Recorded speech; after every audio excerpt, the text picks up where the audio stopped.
right, joining us now is the author of the book, Dying of Whiteness, How the Politics of Racial Resentment is Killing America's Heartland, Jonathan Metzl.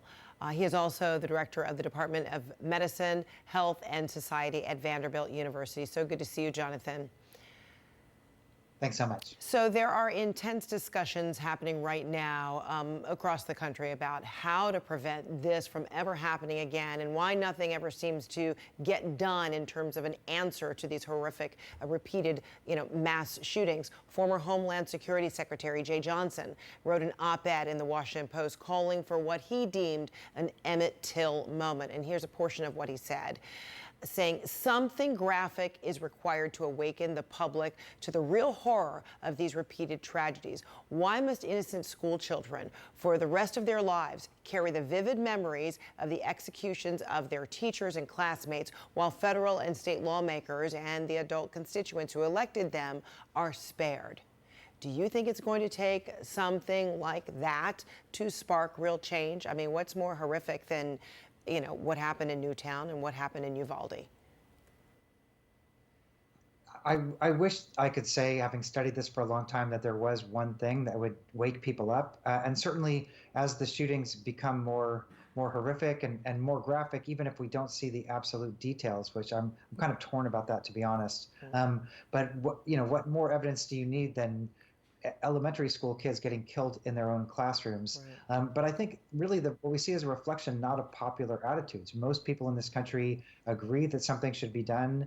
For the most part, most people agree on what those things are. You heard it in the last segment: background checks, red flag laws, tracking people who are potentially high risk.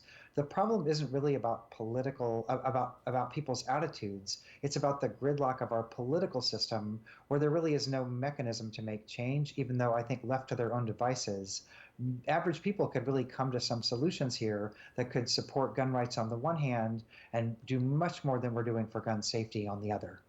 So then why is it average people don't seem to be able to leverage or influence the politicians who are going to ultimately make the decisions, either change or keep things the same? I think, and this is no mystery to anybody, who lives in America right now, but even if everyday people, I think, are able to negotiate, I see your concern, I see why you own a gun, that makes sense to me. Why don't you work with me to come up with a solution that works for everybody? But I think our political system, unfortunately, doesn't work that way. People are elected to Congress and to the Senate, and most important, I think, put in the judiciary to hold onto a particular position. So many of the judges that were appointed during the Trump era, for example, had very high A ratings from the NRA. They were actually put in place to hold the line, to block any kind of gun regulation. And we see this even up to the Supreme Court, who's deciding really a potentially catastrophic case about guns in New York right now. And that's true up and down the line. People are not put into our political system to navigate, to negotiate. There's no reward for compromise. There's no reward for being a centrist in a way in our system. And so in a way, that popular opinion, as important as it is, it's in a way almost secondary to the fact that our political system doesn't allow for the kind of horse trading that's needed right now that we've seen in other countries that have dealt with this issue. Ooh, that's a very sad commentary.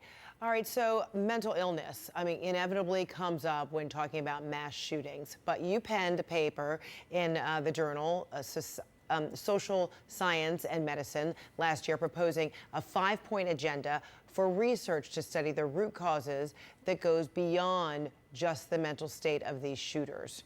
So what more should people be looking at or considering?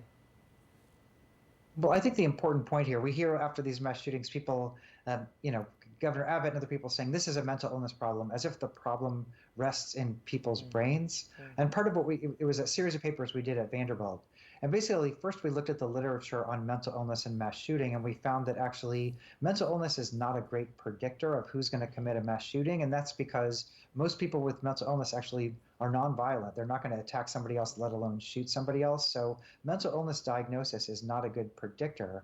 But what we said is that there were a lot of upstream factors that we could be looking at. Many shootings happen with warning. People who have a history of violence.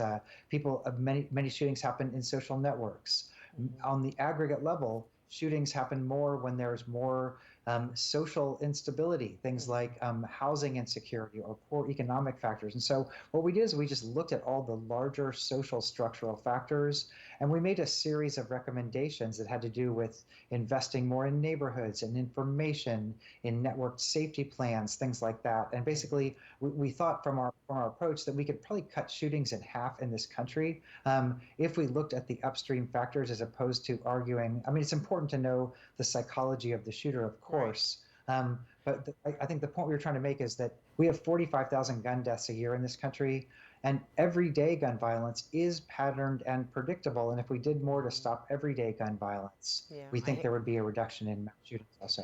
I hear you. You're talking about really examining and looking into the who or the what are the influencers.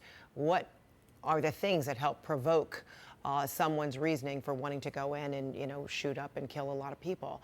One of the proposals also being floated, is raising the age limit to be able to purchase an assault-style rifle legally from 18 to 21. How much of an impact do you think that is going to make? Because when you do look at some of the common denominators of some of the recent shooters, yes, they may be 18 or they may be close to 18, but then you also look at cases like Las Vegas. He was nowhere near, 18. He was a mature man. Or the more recent shooting at a church in California. That, again, was a mature man. So the age limit had nothing to do with that.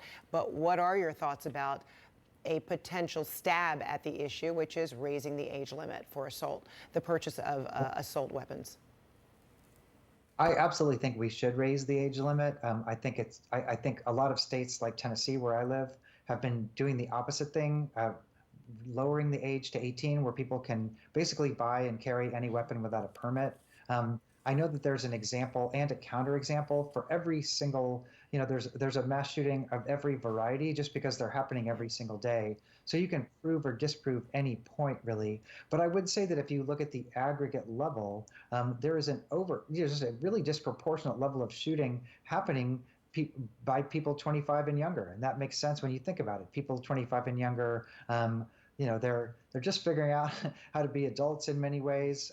It's not like that's a pathology for the most part, but they're more likely to be involved in fights. They're more likely to be involved in car accidents. They're more likely to do a bunch of other things. And certainly, if you teach college like I do, you know that people who are in their, nearing 21, they're just figuring out how to be grown-ups. And so I think the important point here is if you look at all gun violence, roughly 40% of the shootings across the country are done by people in the 25 to 17 age bracket, more or less. And so I think the issue is not just about stopping mass shootings, which is important.